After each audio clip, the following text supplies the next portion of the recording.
اگر کوئی شخص کبھی بھی نہ مانے کہ میں جھوٹا ہوں، اس کا ایک جھوٹ اگر آپ پکڑ لیں تو پھر پتہ چل جائے گا اس نے کہاں کہاں جھوٹ بولا ہے۔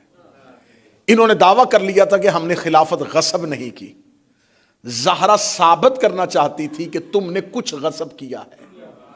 جب غاصبین میں سے ہو جاؤ گے پھر خلافت خود زہرا منوا لے گی۔ موضوع پسند ہے جی، بات میں چل رہا ہے صاحب۔ اب یہ فدق رسول کے پاس کہاں سے آیا، اس کے لیے میں بہت پہلے بہت تفصیلی اس کو مختلف جگہوں پہ ریکارڈ کروا چکا ہوں۔ فدق یہودیوں کی سرزمین، اور یہ یہودیوں کی ملکیت بھی نہیں ہے۔ فدق جناب نوح کے پڑپوتے کا نام ہے۔ جناب نوح کا ایک پڑپوتا تھا جس کا نام فدق تھا، اس نے اس زمین کو آ کے آباد کیا تھا۔ یہ زمین اس کی آباد کرتا تھی۔ جب یہ مختلف انبیاء کی ملکیت رہی ہے، مختلف نبیوں کی ملکیت رہی ہے، یہ مختلف نبیوں سے ہوتی ہوئی حضرت موسیٰ کے پاس پہنچی تھی۔ حضرت موسیٰ کے پاس جو اللہ نے آسمان سے لوحیں اتاری تھی، ان میں سے ایک لوح میں اس زمین کی ملکیت کا تذکرہ بھی تھا۔ یہ کبھی بھی کسی بھی وقت میں کسی نبی کے علاوہ کسی کی جاگیر نہیں رہی تھی۔ حضرت موسیٰ کے بعد جب یہودیوں نے موسیٰ کے دین پہ قبضہ کر لیا تو انہوں نے اس فدق زمین پر بھی قابض ہو گئے۔ کوئی بھی جگہ جہاں اہل بیت جاتے ہیں میرے بچوں، یہ یاد رکھنا، اس جگہ پہ جانے کی کوئی نہ کوئی حکمت ضرور ہوتی ہے۔ مولا امام حسین جو مدینے سے کربلا آئے تو آپ یہ سمجھتے ہیں، آپ کو ممبروں میں بتایا جاتا ہے ایک ریگستان ایک صحرا تھا، گزرتے گزرتے حسین رک گئے۔ جہاں آج مولا حسین کی قبر ہے یہ ابراہیم کا گھر ہے۔ عراق کا پرانا نام بابل ہے، اور حضرت ابراہیم کو اسی سرزمین پہ اتارا گیا تھا۔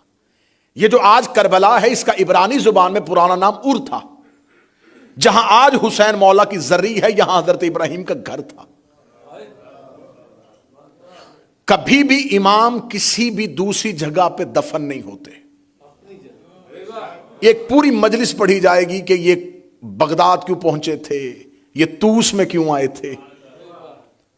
امام کی ہر جگہ پہ جانے کی کوئی نہ کوئی حکمت ہوتی ہے۔ جب یہ فدق، یہ سرزمین نبیوں کی ہوتی حضرت موسیٰ نے ایک تحریر لکھی ہوئی تھی کہ میرے بعد یہ جو بھی میرا وصی بنے گا، یوشع بن نون، پھر اس کے بعد آتے آتے جب یہودیوں نے دین پہ قبضہ کر لیا یہ ان کے پاس آ گئی۔ یہ سرزمین یہودیوں اور عیسائیوں کے درمیان متنازع رہی۔ عیسائی کہتے تھے کیونکہ حضرت موسیٰ کے بعد حضرت عیسیٰ کی نبوت کا تذکرہ تھا، عیسائی کہتے تھے یہ ہماری ملکیت، لیکن یہودی اپنی اکثریت کی وجہ سے اس کے اوپر قابض ہو گئے۔ جب یہودی اس کے اوپر قابض ہو گئے تو بہت عرصہ انہوں نے اس پر قبضہ رکھا۔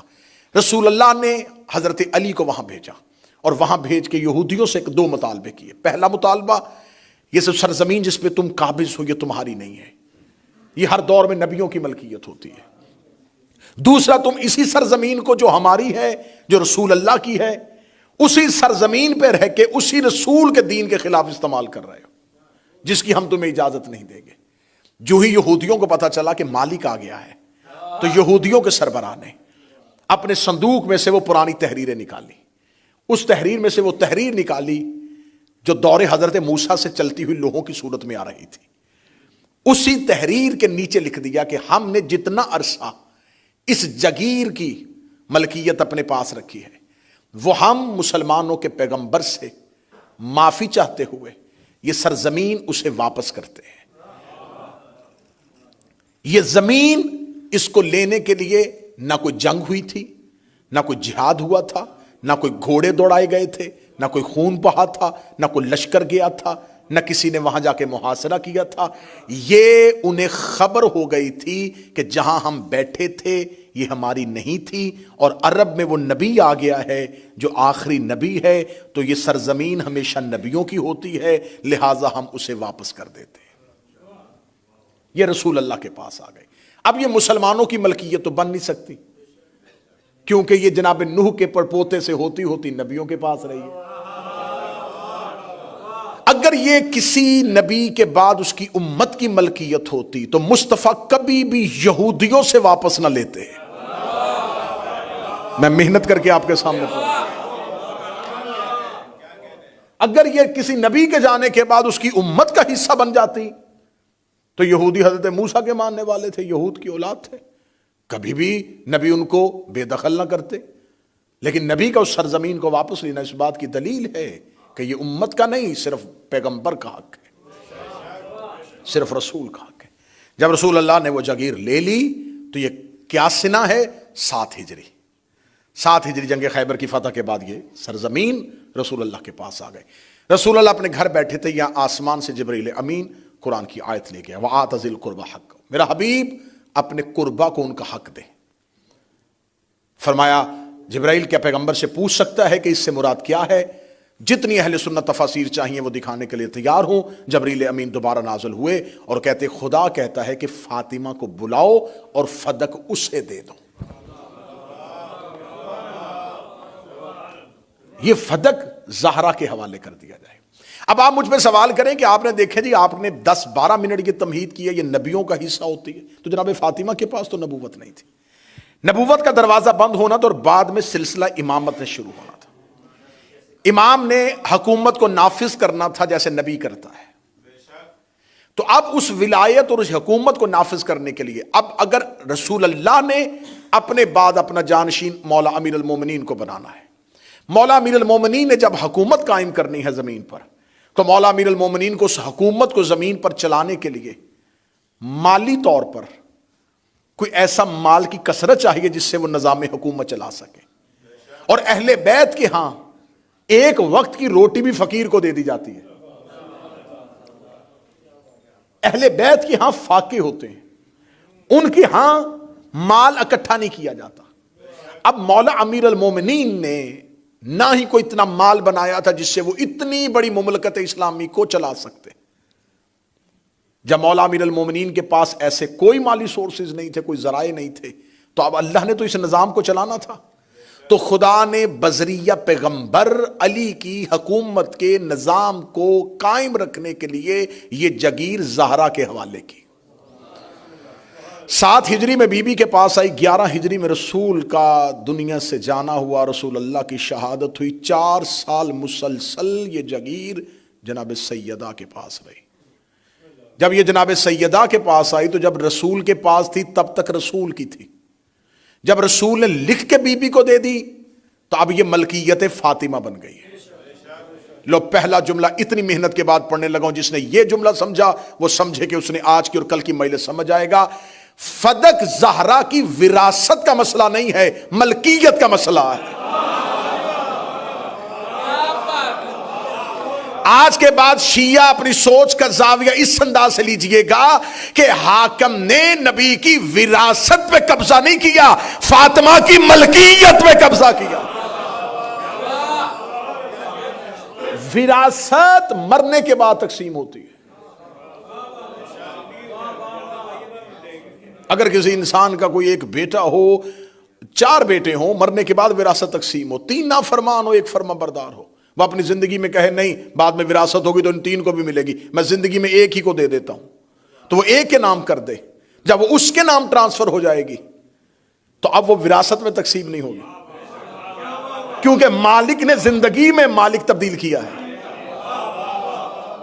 رسول اللہ نے اپنی زندگی میں دی ہے، اہل سنت تفاسیر اس بات کی گواہ ہیں کہ رسول نے اپنی زندگی میں جناب سیدہ کو دے دی تھی، تو جب جناب سیدہ کو دے دی تھی تو وہ سیدہ کی ملکیت بن گئی۔ تو اس کا مطلب ہے کہ جو آج ہمیں دھونس رچایا جاتا ہے، جو ہماری سوچوں کو بدلا جاتا ہے، نہیں دیکھے رسول تو وارث بناتے نہیں، یہ جان بوجھ کے شور کیا جا رہا ہے کہ شیعوں کے ذہن میں یہ سوال آئے ہی نہ، ان کو اسی بات میں الجھا دیں نبی تو وارث ہی نہیں بناتے، نبی تو کسی کو وارث چھوڑ کے نہیں جاتے، نبیوں کی تو میراث ہی نہیں ہوتی۔ بھائی میراث کی بحث تو ہے ہی نہیں، یہ تو بحث ہے ملکیت کی۔ وراثت میں گواہ مانگے جا سکتے ہیں، کہاں بیٹھے ہوئے ہیں صاحبان آپ؟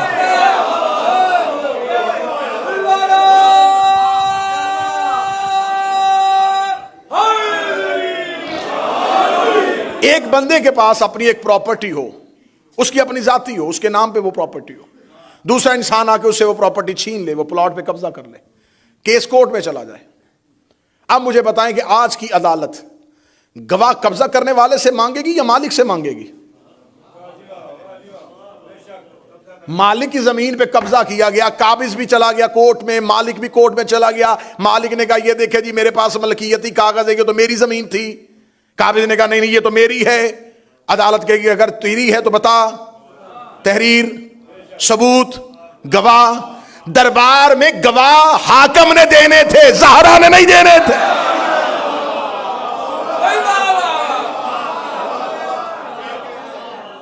سارا کیس بدلا جا رہا ہے۔ یقین کرو فدق کا ریکارڈ غیر محفوظ کیا جا رہا ہے، کیس کا زاویہ بدلا جا رہا ہے۔ اللہ کبھی بھی آپ کو کبھی بھی کسی عدالتی امور میں مشغول نہ کرے۔ میری زندگی گزر گئی عدالتی امور میں، تو ہمیشہ ہوشیار وکیل جب دیکھتا ہے نا میں کیس ہار رہا ہوں، تو وہ کام کیا کرتا ہے؟ وہ کیس کا زاویہ تبدیل کرتا ہے، مرکزی نقطے سے بار بار جج کا ذہن ہٹاتا ہے۔ جی قتل بعد میں بحث ہوگی کہ کس نے کیا تھا، یہ ہمیں بتایا جائے کہ اس گلی میں رہنے والے جو لوگ ہیں ان کے بیان کہاں ہیں۔ یہ جو ایک نیا کرایہ دار اس گلی میں آیا ہے، یہ کب آیا تھا؟ اب وہ قاتل سے ذہن ہٹ کے ادھر چلا جاتا ہے۔ یہ ہوشیار وکیلوں کا طریقہ کار ہے کہ جب دیکھیں کہ اب ہاتھ میں کچھ نہیں رہا، کیس کا رخ بدلو۔ تاریخ میں یہی ہوا، جب ان کے پاس کچھ نہ رہا، انہوں نے مقدمے کا رخ ہی بدل دیا۔ گواہ کیوں نہیں دیے تھے؟ میراث تو نبیوں کی ہوتی نہیں۔ بھائی کس بات کی بحث کر رہے ہو؟ تمہاری تفاسیر لکھ رہی ہیں کہ جب یہ آیت آئی رسول نے فدق بی بی کو دے دیا تھا، ہبا کر دیا تھا، ان کی ملکیت بن گیا۔ جب ان کی ملکیت بن گیا تھا تو اب جناب زہرا مالکن کی حیثیت سے گئی ہے دربار میں۔ زہرا کا مقدمہ بطور سوالی نہیں ہے، مالک کی حیثیت سے گئی۔ اور اب جب بی بی کو پتا چل گیا کہ انہوں نے میری جگیر سے میرے عامل کو اٹھا دیا ہے اور یہ گورنمنٹ کے کسٹڈی میں آ گئی ہے اور گورنمنٹ نے وہاں پہ اپنے لوگ بٹھا دیے ہیں، تو جب بی بی کو یہ خبر پہنچی تو کیا کرنا چاہیے تھا رسول کی بیٹی کو؟ رسول کی بیٹی تھی، اپنے کسی غلام کو کہتی کہ خلیفہ کو کہے کہ آج شام کو میرے گھر آئے اور مجھ سے ملے اور مجھے بتائے کہ میری جگیر پہ قبضہ کیوں کیا۔ کر سکتی تھی، بی بی نے اسے گھر نہیں بلایا۔ یہ بی بی کا ذاتی کام تھا، اس کے ساتھ امت کا کوئی تعلق نہیں تھا۔ چلو اسے نہیں بلایا تھا تو بی بی اس کے گھر تشریف لے جاتی، جا کے بیٹھ کے بات کرتے کہ تم نے کیوں قبضہ کیا ہے۔ زہرا نہ اسے بلا رہی ہیں نہ اس کے گھر جا رہے ہیں۔ سیدہ نے انتخاب کیا دربار کا، گئی بھی اس وقت جب مسجد نبوی کھچا کھچ بھری ہوئی۔ بی بی کے گھر کا ایک دروازہ مسجد کے اندر کھلتا تھا جو رسول نے اپنے آخری لمحے تک بند نہیں ہونے دیا تھا، اور وہ دروازہ حجرہ کا بی بی کا مسجد کے اندر کھلتا تھا۔ بی بی اس دن اس دروازے سے نہیں آئی، اپنے گھر سے باہر والی گلی والے دروازے سے گئی ہیں، اوپر سے ہو کے مسجد کے مرکزی دروازے سے آئی۔ اگر بی بی ادھر سے آ جاتی، آج مورخ کہہ دیتا نہیں اسپیشل اس کام کے لیے نہیں آئی تھی، وہ تو حجرے کا دروازہ کھلتا تھا اور بی بی مسجد میں آتی تھی، تشریف لے جاتی تھی۔ بی بی اس دن اس دروازے سے آئی۔ اس دن ام ایمن کہتی ہے کہ جب زہرا جو کبھی گھر سے نہیں نکلی، جب جا رہی تھی تو بی بی اپنا مکنا اوڑھ رہی تھی، اور چادر اوڑھتے ہوئے بی بی آہستہ آہستہ کہہ رہی تھی ہوشیار ہو جا، اب تیرے مقابلے پہ فاطمہ آ رہے۔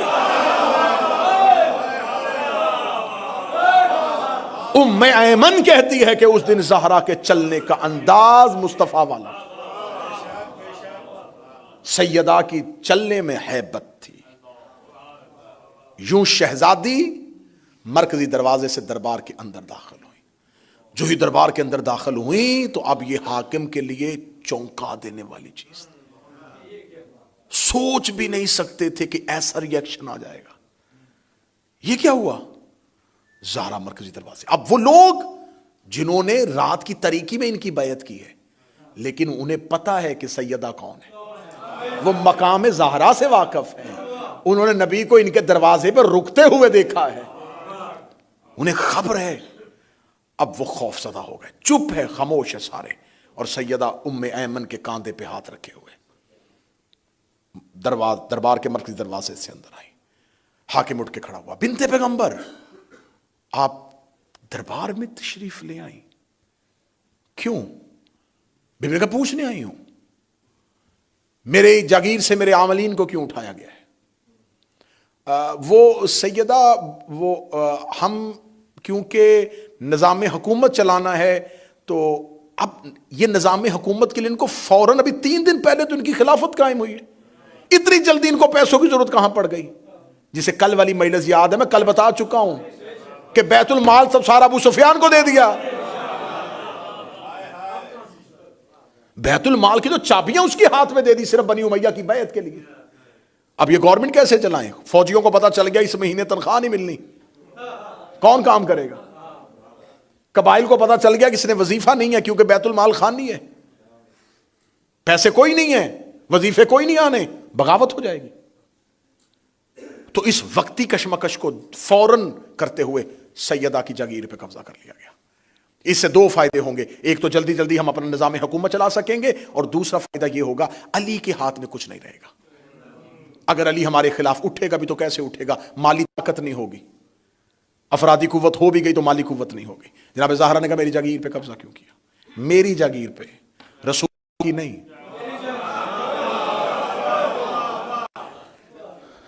سیدہ وہ ہم نے اس لیے کہ ہمارے پاس ایک نبی کی حدیث ہے، رسول اللہ نے کہا تھا نحن معاشر الانبیاء لا نورث، ہم گروہ انبیاء نوارث بناتے ہیں، ہم جو بھی چھوڑ کے جاتے ہیں وہ صدقہ ہوتا ہے۔ بیوی نے کہا اس حدیث کا کوئی گواہ؟ میں پوری ذمہ داری کے ساتھ یہ بیان ریکارڈ کروا رہا ہوں، یہ بات صرف حسینیہ میں روز کہہ رہا ہوں، اس امام برکت تک نہیں، پتہ نہیں مجھے اس آواز کی باز گشت کہاں کہاں سنائی دے گی، کہاں کہاں مجھے اپنے ان الفاظ کو پھر دوبارہ ثابت کرنا پڑے گا۔ جناب سیدہ نے جب یہ جملہ کہا، تاریخ اسلام کی قبلہ ترابی صاحب، یہ واحد حدیث ہے جس کا واحد راوی ہے، ایک راوی ہے، صرف ایک، جو کہہ رہا ہے صرف وہی ہے، اس کے علاوہ اس حدیث کا کوئی گواہ ہی نہیں۔ یہ حدیث کتنی معتبر ہے کہ نبی اتنا اہم حدیث دے رہے ہیں کہ ہم جو بھی چھوڑ کے جاتے ہیں، ہم انبیاء کی میراث نہیں ہوتی، وہ صدقہ ہوتا ہے۔ یہ حدیث نبی نے صرف ایک صحابی سے کیوں کہی؟ اچھا، نبی نے یہ بتا دیا ہے کہ مسواک کس ہاتھ سے کرنی ہے، سرما کیسے لگانا ہے، پگڑی کیسے باندھنی ہے، داڑھی کتنی ہونی چاہیے، اتنے چھوٹے چھوٹے مسائل بتا گئے، اتنا بڑا مسئلہ۔ یہ بنتا تھا نبی کا حجت الوداع میں اس بات کا اعلان کرنا کہ سنو مسلمانوں، میرا آخری حج ہے، ہم میراث نہیں چھوڑتے، میرے بعد یہ میری اونٹنی، میری تلوار، میری زرہ، یہ لباس، میری جگیر تقسیم کر لینا، کیونکہ یہ میرا آخری حج ہے۔ میں نپٹانا چاہتا ہوں کہ میں اپنی زندگی میں ان امور کو بتا دوں جو اس مجمع میں کہنی چاہیے تھی، وہ ایک بندے کو کہی، اور جو ایک بندے کو کہی اس حدیث پہ پورا مذہب بن گیا، اور جو من کنتو والی حدیث 1.25 لاکھ میں کہی،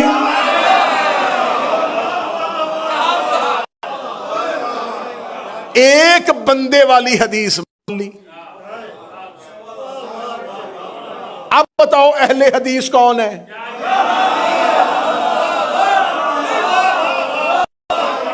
کس کے پاس حدیث ہے؟ حدیث پیغمبر ہے کس کے پاس؟ جو ایک بندے کو، صرف ایک کو۔ اچھا، رسول نے انہیں کیوں کہی؟ کیا رسول کو پتا تھا کہ انہوں نے میرے بعد خلیفہ بننا ہے؟ تو جب رسول نے پتا تھا تو پھر رسول جانے کے بعد 3 دن سقیفہ میں لڑائی کیوں ہوئی؟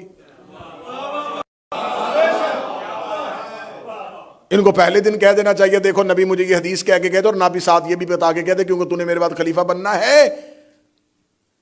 اگلی بات اہم کانا یہ دلیل ہے، عقل مند اب یقین کرے ایام فاطمیہ زور سے منایا کرو، کیونکہ سوشل میڈیا نے انقلاب برپا کر دیا ہے، تہلکہ مچ گیا ہے دنیا میں۔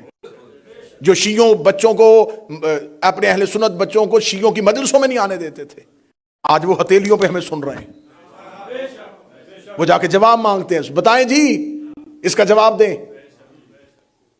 کتنی اہم کانا دلیل ہے کہ رسول نے میراث اور اپنے بعد وصیت یا اپنی پراپرٹی کے بارے میں انسان اولاد کو بتاتا ہے یا دوستوں کو؟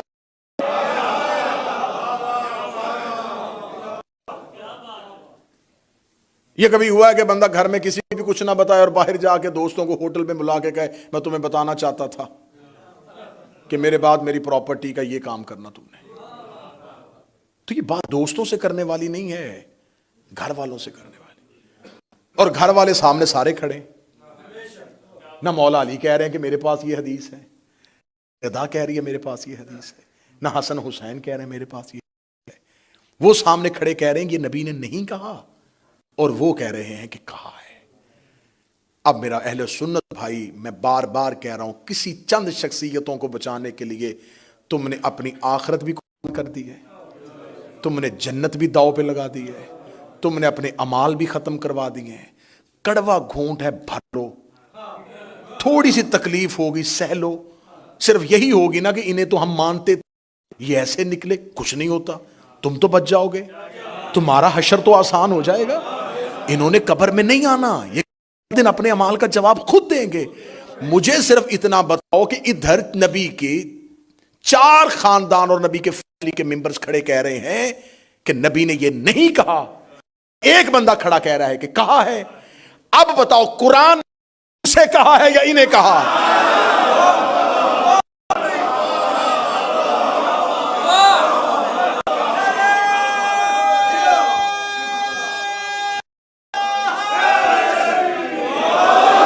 اگر کہتا انما یرید اللہ لیذھب عنکم الرجس اہل الاصحاب ویطہرکم.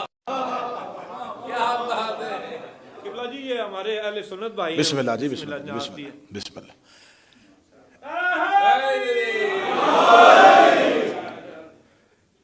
یہ ان کی نیاز نہیں ہے، یہ ان کا کانفیڈنس نوٹ ہے کہ بات پہنچ رہی ہے، بات جا رہی ہے. کوئی لڑائی نہیں، کوئی جھگڑا نہیں.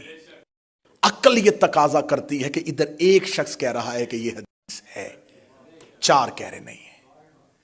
یہ جو ایک ہے اسے آپ نے ٹائٹل دیا ہے رضی اللہ، ان 4 کو آپ نے کہا علیہ السلام. نماز میں درود اس میں پڑھتے پہ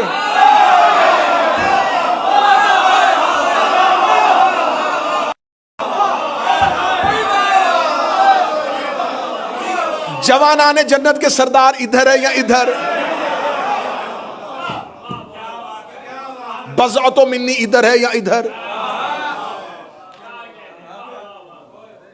ایک ٹکراؤ ہوا ہے نا، وہ کہہ رہا ہے کہ ہے اور یہ 4 کہہ رہے نہیں. ہم نے تو نہیں سنی اور وہ کہہ رہے ہیں. بس جب جناب سیدہ نے یہ سن لیا تو اب بی بی نے ایک عالمگیر خطبہ. کیا کہنے اس خطبے کو. زندگی میں آپ کوشش کیا کریں کہ آپ اسے روزانہ پڑھیں، مہینے میں ایک بار پڑھیں، پڑھ سکو زندگی میں ایک بار. سیدہ کا خطبہ، جو زبان تمہیں سمجھ آتی ہے میں پڑھنا، تمہیں سیدہ کا احتجاج اور لہجہ سمجھ میں آئے. قبلۃ العابدین صاحب اتنے مردوں میں ایک مستور کھڑی ہے اور اس نے خطبے کا آغاز کیا. اس کا تعریف اس اللہ کی جس نے نعمت نبوت اور نعمت امامت کے لیے صرف ہمارے گھر کا انتخاب کیا.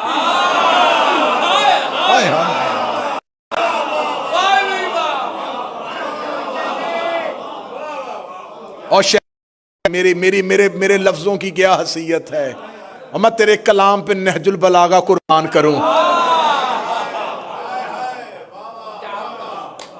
کیا کہا بی بی؟ حمد اس اللہ کی، تعریف اس اللہ کی جس نے نعمت نبوت کے لیے اور نعمت امامت کے لیے ہمارے گھر کا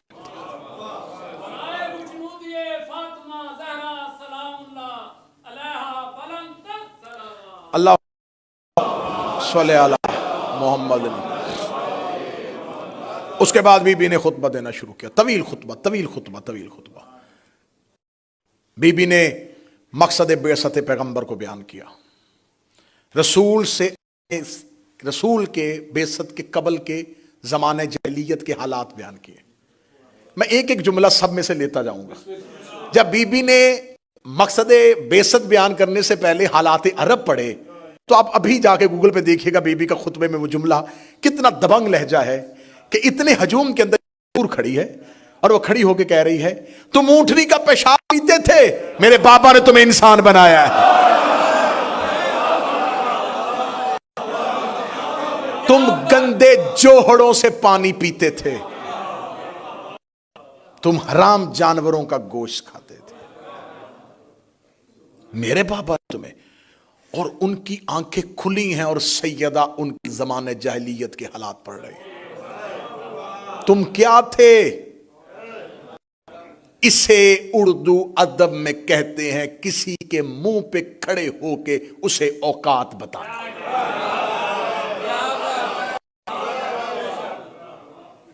بی بی نے زمانہ جاہلیت کے حالات پڑھے، بی بی نے بتایا کہ میرے بابا نے زمین پہ آ کے جب بعثت ہوئی اس کے بعد عرب کے حالات کو کیسے بدلا۔ پھر بی بی نے الہی آئین کو پڑھا، اللہ کے دستور کی تشریح کی۔ پھر بی بی نے جنگوں کے حالات پڑھے، پھر علی کے ان جنگوں کے حالات میں علی کے فضائل پڑھے، علی کی بہادری پڑھی، علی کی جوان مردی پڑھی، علی کی شجاعت پڑھی۔ یہ پڑھتی پڑھتی بی بی پھر آگے پہنچی اور بی بی نے اسلامی احکامات کی تشریح بیان کرنا شروع کر دی۔ مستور ہے اور کھچا کھچ مسجد بی بی نے کہا اللہ نے ایمان کو اس لیے واجب کیا تاکہ تمہیں شرک سے پاک کرے، اللہ نے نماز کو اس لیے واجب کیا تاکہ تمہیں تکبر سے پاک کرے، اللہ نے روزے کو اس لیے واجب کیا تاکہ تمہارے اعمال کو خلاص بخشے، زکوٰۃ کو اس لیے واجب کیا تاکہ تمہارے نفوس کو پاکیزہ بنا دے، اللہ نے حج کو اس لیے واجب کیا تاکہ اللہ اپنے دین کی طاقت دنیا کو دکھا سکے، اللہ نے عدل کو اس لیے واجب کیا تاکہ اختلافات ختم ہو سکے، اللہ نے ہماری اطاعت کو اس لیے واجب کیا تاکہ زمین کا نظام قائم ہو سکے۔ اس کے بعد اگر جملہ سننا برطانیہ والوں، بی بی نے دیکھ کے کہا اللہ نے ہماری امامت کو اس لیے واجب کیا تاکہ انسانیت کے اختلاف کر سکے۔ بی بی نے بھرے دربار میں خلیفہ کے سامنے کھڑے ہو کے کہا اللہ نے ہماری امامت کو واجب کیا ہے، ہماری امامت کو واجب کیا ہے۔ ان میں سے کسی زبان میں جرت نہیں تھی کہ آگے سے کہتے زہرا کون سا امام، امام تو میں ہوں، امام تو ہم نے بنا لیا ہے۔ ان کا خاموش رہنا اس بات کے دلیل ہے یہ امامت واجب ہے، وہ امامت بدعت ہے۔ اللہ نے ہماری امامت کو وجوب پہ بحث کر دی، وجوب امامت پہ بحث کرے، اللہ نے ہماری امامت واجب کیا۔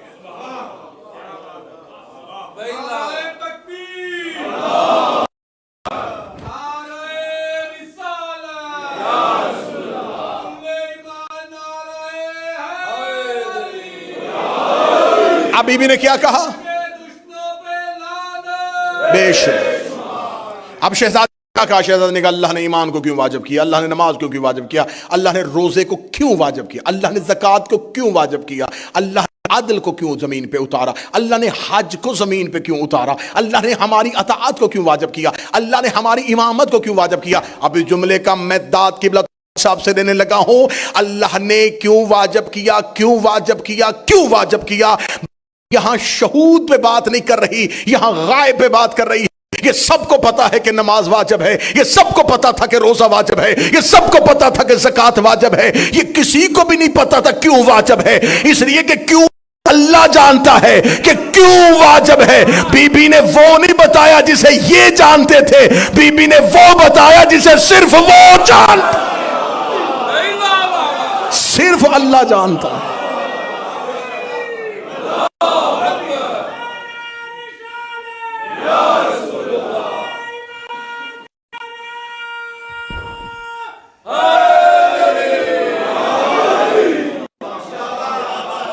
یہ تو صرف اللہ جانتا ہے کہ نماز کو کیوں واجب کیا۔ بی بی دربار میں وہ بتا رہی ہے جو مسلمان نہیں، جو صرف اللہ جانتا ہے۔ یہ ہے نمائندہ الہی، یہ ہیں الہی مقصد کو سمجھنے والے۔ بی بی نے یہ ساری چیزیں بیان کرنے کے بعد بی بی نے دیکھ کے کہا تو نے ایک جھوٹی حدیث کو بنایا۔ یہ کہنے کے بعد بی بی نے، یہ ہے مناظرے کی اب لائن، بی بی نے دیکھ کے کہا اے قحافہ کا بیٹا، کیا تو اپنے بعد اپنے باپ کی میراث میں سے حصہ لیا ہے؟ کہتا ہاں میں نے تو لیا ہے۔ بی بی یہ کیسے ہو سکتا ہے کہ تو اپنے باپ کی میراث پائے اور باقیوں کے لیے تو کہہ رہا ہے، نبی کہہ رہے ہیں کہ میراث ہوتی ہی نہیں ہے۔ یہ کہنے کے بعد بی بی نے، یحییٰ کو جانتے ہو؟ اور فوراً بی بی نے قرآن کیا، اللہ نے اسے زکریا کا وارث بنایا تھا۔ سر جھک بی بی نے سر اٹھا کے کہا سلیمان کو جانتے ہو؟ اللہ نے اسے داؤد کا وارث بنایا تھا۔ بی بی نے دھڑا دھڑ قرآن کی آیتیں پڑھنی، ایک آیت کے بعد دوسری کے بعد تیسری، تیسری کے بعد چوتھی۔ یہ جملہ آیت اللہ کاظم قزوینی نے اپنے میں لکھا، اس جملے سے مجھے عشق ہے۔ وہ کہتا بی بی جب اپنے خطبے کے اندر قرآن کی آیتیں جوڑ رہی تھی، بی بی کے لہجے کا ربط اتنا کمال تھا، اتنا خوبصورت تھا کہ خطبے میں پتہ ہی نہیں چل رہا تھا کہ زہرا کہاں چپ ہوئی ہے اور اللہ کہاں بول رہا۔ لہجے میں ہائے ہائے ہائے، وہ کہتے پتہ ہی نہیں چل رہا تھا، بی بی کا خطبہ پڑھو پتہ ہی نہیں چلتا کہ کہاں زہرا چپ ہوئی ہے اور کہاں آیت آ گئی ہے، کہاں آیت چپ ہوئی ہے، کہاں زہرا بول رہی ہے۔ کیونکہ جو اس کا قرآن میں لہجہ ہوتا ہے وہی دربار میں فاطمہ کا لہجہ ہے، وہی اسلوب، وہی گفتگو کا طرز، وہی گفتگو کا بیان۔ کیونکہ عالمہ غیر معلمہ بول رہی ہے، رسول کی بیٹی ہے لیکن غیر معلمہ ہے۔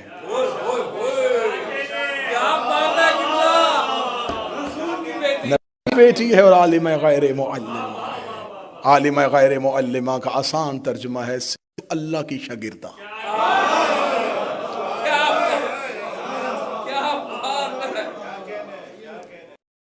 ایک دن مولا امیر المومنین نے بی بی کے سر بیان کرتے ہوئے جناب سیدہ سے پوچھ لیا تھا، زہرا علی وہ بھی جانتا چکا اور وہ بھی جانتا ہے جو ہوگا۔ سیدہ اٹھی اور علی کے ہاتھ کا بوسہ دے کے کہنے لگی زہرا وہ بھی جانتی ہے جو ہوگا ہی نہیں۔ ہائے ہائے ہائے ہائے ہائے۔ اب اس جملے میں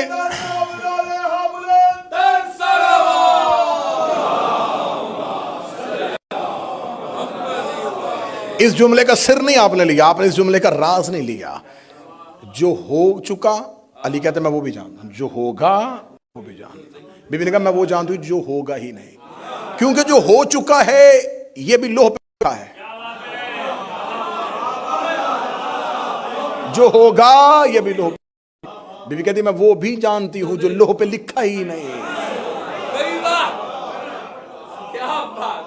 میں ہر وہ شے جانتی ہوں جو کبھی بھی نہیں ہوگی۔ سیدہ خطبہ دیتی جا رہی ہے۔ بی بی نے کہا یحییٰ تو پائے، سلیمان تو پائے اور میں وراثت نہ پاؤں۔ ایک روایت کہتی 40 آیت اور ایک روایت کہتی ہے 70 آیتیں بی بی نے پڑھی، مسلسل 70 آیتیں پڑھی اور سامنے سے سرنڈر نہیں کیا گیا۔ کسی آیت کے بعد نہیں کہا اچھا ٹھیک ہے اب ہم تک آیت پہنچ گئی۔ اور اللہ نے قرآن میں یہ کلیہ دیا ہے کہ جب تمہارے پاس نص آئے اور تمہارے پاس صرف اپنی ذاتی قیاس اور دلیل ہو تو اپنی قیاس کو ختم کرو اور اللہ کی دی ہوئی نص کو تسلیم کرو۔ اور یہ تمام علماء کے ہاں مسلمہ قانون ہے جو رائج ہے۔ اگر آپ کے پاس نص قرآن سامنے آ جائے تو اب دلیل کی، قیاس کی، اجتہاد کی گنجائش ہی نہیں رہتی، نص آ گئی ہے۔ بی بی نے 70 نصوص دی ہیں، سامنے سے نص کو تسلیم نہ کرنا یہ نہیں ہے کہ بی بی جوانی میں آیتیں پڑھ رہی تھی۔ بی بی نے یحییٰ اور زکریا کا ذکر کیا، بتاؤں آیت یہ مانے، اس نے نہیں مانا، اس کا مطلب یحییٰ کا بھی انکار کر دیا، زکریا کا بھی انکار کر دیا۔ بی بی نے سلیمان اور داؤد والی انہوں نے نہیں مانی، اس کا مطلب داؤد کا بھی انکار ہو گیا، سلیمان کا بھی انکار ہو گیا۔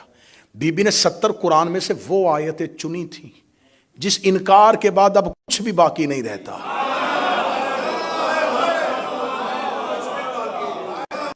یہ 70 آیتیں نہیں، یہ جال تھا جس کے اندر وہ گھیر لیا۔ کیسے بات کریں کسی بھی بات کی؟ میں نے تجھے قرآن میں سے اٹھا اٹھا کے وہ آیتیں پڑھی ہیں جس کے انکار کے بعد نہ تو پچھلے ماضی میں جا سکتا ہے، نہ تو حال میں رہ سکتا ہے، نہ تو مستقبل کے بارے میں جا سکتا ہے۔ بی بی نے چاروں طرف سے جکڑ دیا قرآن کی آیتوں میں۔ 70 آیتیں جب نبی کی بیٹی نے پڑھ لی، اس کے چہرے پہ پسینہ ٹپک رہا ہے۔ دائیں بائیں دیکھا، دیکھے کہ لگا زہرا اب نبی کی بیٹی ہیں، میں آپ سے کہہ رہا ہوں کہ میرے پاس اب صرف آیتیں پڑھی جا رہی ہیں۔ جس نے پیچھے سے کان میں بات کہی تھی، بی بی نے کہا رک پیچھے ہٹ، اسے سامنے لے کے آ، کل یہ حجرے میں کہہ رہا تھا قرآن کافی ہے۔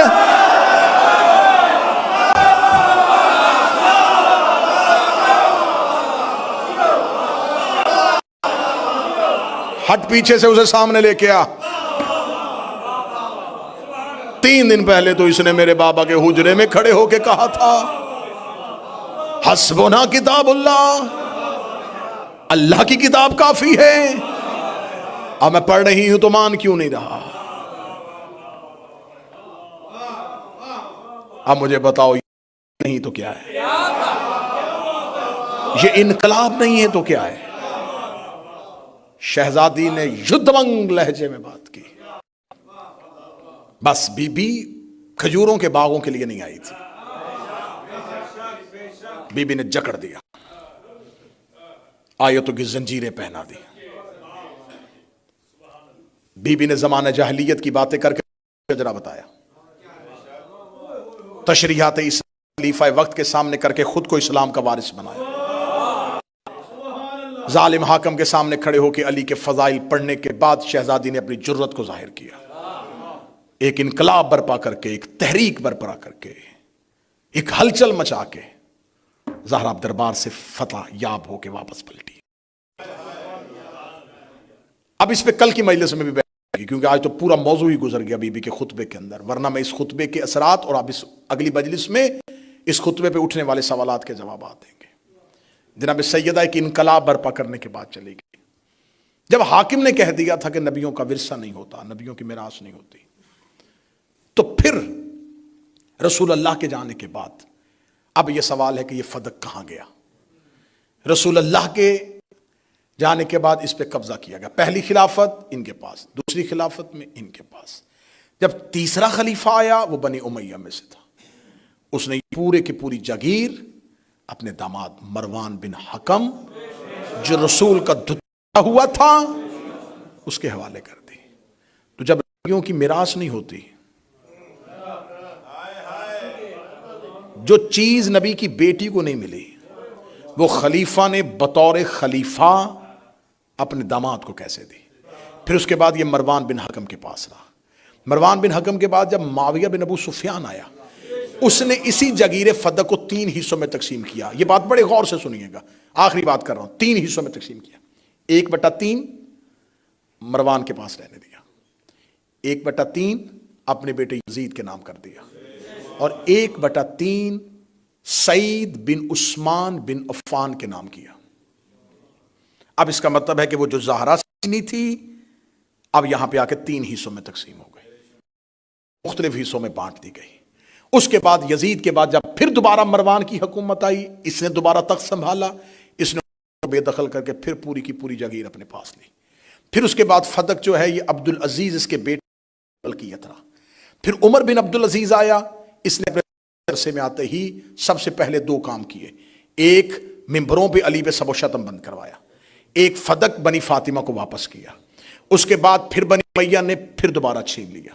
پھر اس کے بعد جب تک بنی امیہ رہے یہ فدق بنی امیہ کے پاس رہا۔ بنی عباس کا جو پہلا بادشاہ ہے ابو العباس الصفا، اس نے بنی امیہ کے بغض کی وجہ سے، اہل بیت سے محبت کی وجہ سے نہیں، بنی امیہ کی دشمنی اور لوگوں کو اپنے قریب کرنے کی وجہ سے پھر تھوڑے عرصے کے لیے یہ اولاد فاطمہ کے حوالے کیا۔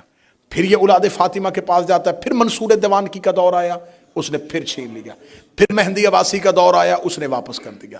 پھر ہادی عباسی نے دوبارہ چھین لیا۔ پھر ہارون الرشید تک پہنچ گیا۔ جب ہارون رشید تک پہنچا تو اس نے امام موسیٰ کاظم کو ایک خط لکھا۔ اس نے خط لکھا کہ میں چاہتا ہوں کہ میں یہ جگیر فدق تمہارے نام کر دوں۔ تو مجھے بتا سکتا ہے اس کا حدود کتنی ہے؟ اس کی حدود، آخری جملے کہہ رہا ہوں، اس کی حدود کتنی ہے، اس کا رقبہ کتنا ہے؟ تو سرکار موسیٰ کاظم کا جو خط ہے وہ آج بھی کتاب میں موجود ہے. امام موسیٰ کاظم نے کہا اس کی ایک حد عدن، دوسری سمرقند، تیسری افریقہ اور چوتھی بحر احمر. اب یہ لفظ کیونکہ پرانی میپ کے لحاظ سے ہیں، آج کے لحاظ سے دیکھ لیتے ہیں. ایک یمن میں ہے، ایک آذربائیجان میں ہے، ایک افریقہ میں ہے اور دوسری آرمینیا میں ہے. جب مولا امام موسیٰ کاظم نے حدود کا یہ رقبہ لکھا تو ہارون رشید چکرا کے کہنے لگا ہماری حکومت کہاں ہے؟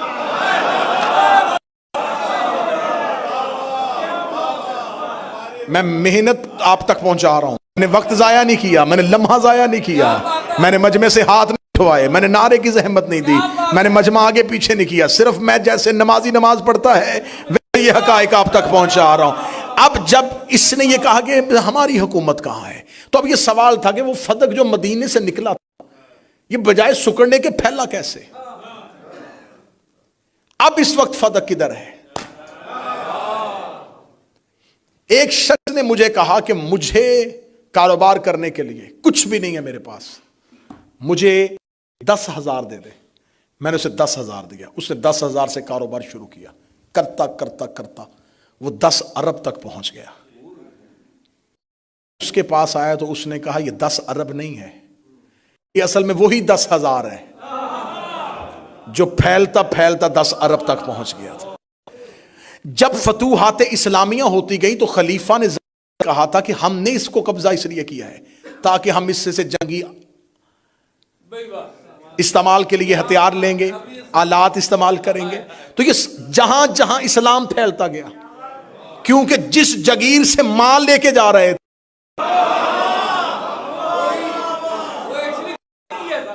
وہ تو زہرا کی جگیر تھی، یہ پھیلتا پھیلتا پھیل گیا. آج دنیا میں 53 اسلامی ملک 83 ہیں، سارے ہی زہرا کی جگیر ہیں.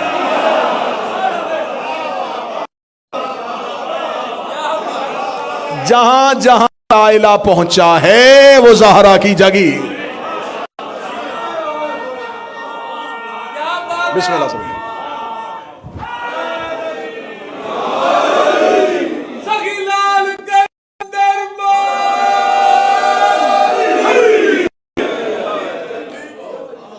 جہاں جہاں فتوحات گئیں، جہاں جہاں لشکر پہنچے، جو کچھ ہوا اس کا آغاز فدق کے مال سے کیا گیا. تو اس کا مطلب ہے اگر کسی فوجی کو تنخواہ ملی تھی تو فدق سے، کسی کے ہاتھ میں تلوار تھی تو فدق کی، کسی کے پاس گھوڑا تھا تو فدق کا، کسی کے پاس نیزہ تھا تو فدق کا. اب جہاں جہاں وہ تلوار چلی فدق کے مال کی وجہ سے، فدق نہ ہوتا تلوار نہ ہوتی. تو اب ہر دور میں اب سوال یہ ہوتا ہے کہ مولا امیر المومنین نے اسے اپنے دور میں بزور طاقت واپس کیوں نہیں لیا؟ چلیں وہ تو واپس کرتے رہے، وہ جب دیتے تھے تو اب اہل بیت کر سکتے تھے، اس لیے کہ اگر انکار کریں گے تو یہ انکار تاریخ میں لکھا جائے گا کہ دیکھا صرف زہرا کی تھی میرا ہے، بعد میں آنے والے اماموں نے تو کہا ہمارا ہے ہی نہیں. یہ جان بوجھ کے یہ جال چلتے تھے کہ ان میں سے کوئی انکار کرے. لیکن سوال آج بھی سوشل میڈیا پہ ایک ہی کھڑا ہے کہ جب مولا علی بطور خلیفہ تھے چوتھے نمبر پہ تو انہیں سب سے پہلے فدق واپس لینا چاہیے تھا. احمقانہ سوال ہے، عاقلانہ دلیل دینے لگا ہوں. پہلے جملے سے یہ بات کہہ رہا ہوں کہ فدق ملکی ہے، فدق جناب زہرا کی ملکیت ہے. جناب زہرا نے دربار میں کھڑے ہو کے اپنی ملکیت کا سوال کیا، انہوں نے ان کی ملکیت واپس نہیں کی. بی بی نے دربار سے پلٹتے ہوئے کہا اب تیرا اور میرا فیصلہ اس کی عدالت میں ہوگا. اب یا تو وہ مالکن اپنی زندگی میں مولا علی کو وصیت کر کے جا کہ علی میرے بعد فدق واپس لینا. تو اب جب مولا علی بطور خلیفہ آتے تو اب علی پہ تھا کہ علی کے اوپر ایک وصیت ہے بطور قرض، وہ کہہ کے گئی اب آپ کو طاقت ملے، اقتدار ملے، اختیار ملے، لے لینا. بی بی نے تو نہیں کہا، بی بی نے کہا یہ معاملہ اب اللہ کی عدالت میں. تو جو فائل سپریم کورٹ میں چلی گئی ہو